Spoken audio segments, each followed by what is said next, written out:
So a lot of you know my family and I had COVID in July, and one thing that you always hear is once you recover from the virus, you can give your plasma. We decided to do that. My daughter and I came straight to Shepherd Community Blood Center. We're going to take you through the process. Shepherd needs up to 20 COVID plasma donors a week, and they need every type. The thing with CCP, it's blood type specific. We need A's, we need O's, we need B's. To date, we've never collected any AB COVID plasma. So when people think, oh, I'm not going to make a difference, well, you do make a difference. Our process started several days ago when we had some blood drawn for COVID antibody testing. And any woman who's ever been pregnant must be screened for the HLA antibody too. If it's present, you'll be deferred. But that's not the only thing that can prevent you from donating.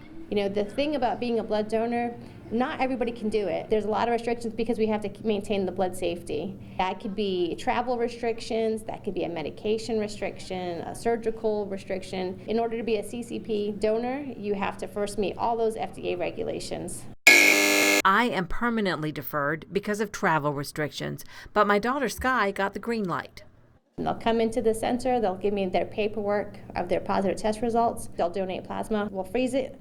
The antibody test for us will take about 5 days. And so once we get confirmation of their COVID antibodies, then they become CCP donors. Sky agreed to donate on camera so you can see how simple it really is. She says it feels just like giving blood, but the optics are different. The stakes feel different.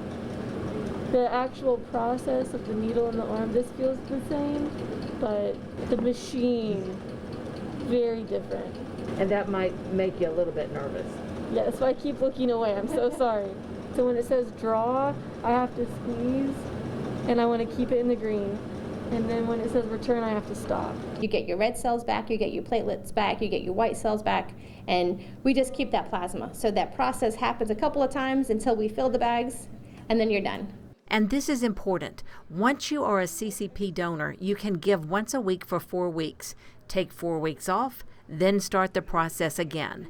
Shepherd is constantly checking your antibodies to make sure you aren't going to run low and then put yourself at risk.